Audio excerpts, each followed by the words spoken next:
It was Surya's birthday, and his father got him the most wonderful pair of red shoes. He had wanted red shoes for many months now, so he was very thrilled.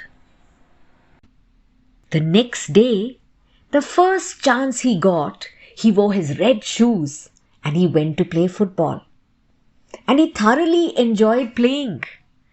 And he even got a chance to hit a goal. All his friends were really thrilled and they said, "Your red shoes are lucky for you, Surya." That evening, while sitting on the shoe rack, the shoes began to chat with each other. The right shoe was gloating over his success. "Did you see how I performed today? I smashed the ball into the goal. That too right on the first day. Just imagine that. Surely Surya's going to love me." The left shoe felt bad. So he said, "But I helped too." "Helped?" said the right shoe. "Ha! You call that help? Silly fellow! You did nothing useful today." The left shoe was hurt, and he thought to himself, "How can he say this to me? That I'm useless?" The next day, while playing football, Surya tried to hit another goal, but with his left foot. And he missed. Oh no! His friends were unhappy, and so was he. Surya was very upset that evening, and as he walked home, he was lost in his thoughts, and his left foot went into a yucky, muddy puddle.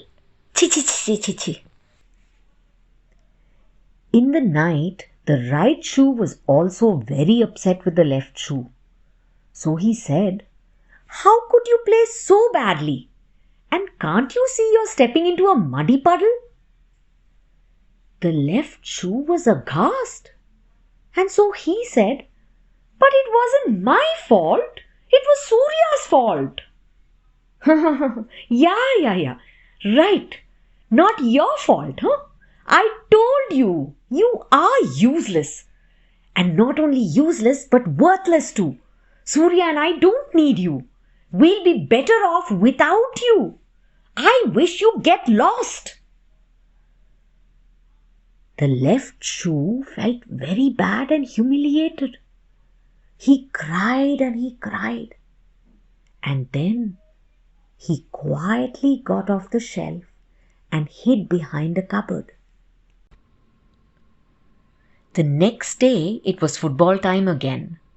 But when Surya came for his shoes, he found only his right shoe. He was a little perplexed. Where had his shoes disappeared to? "All right, I'll just wear my old pair of shoes today." And many days passed, and he still couldn't find his left shoe. One evening, his father asked him, "What happened to your other red shoe?" And Surya said, "I don't know, Pa. I think I've lost my left shoe. I'm so sorry, Appa." And his father said, "That's too bad. But anyway, get rid of this right shoe as well. What's the point of having just one shoe?" That night, the right shoe realized something very important. He went to the left shoe and apologized to him. "I'm so very sorry about how I spoke to you. I shouldn't have done that. I thought only I was important. But I now know that we are a pair. Each one of us is equally important. Please come back. If you don't, they'll throw me out. Won't you come back, please?" The left shoe finally felt all right. He smiled and gave him a tight hug. and they both came back to the shoe rack happily. The next day, when Surya came to the shoe rack, he was surprised to find his favorite pair of red shoes. He put them on and ran off happily to play.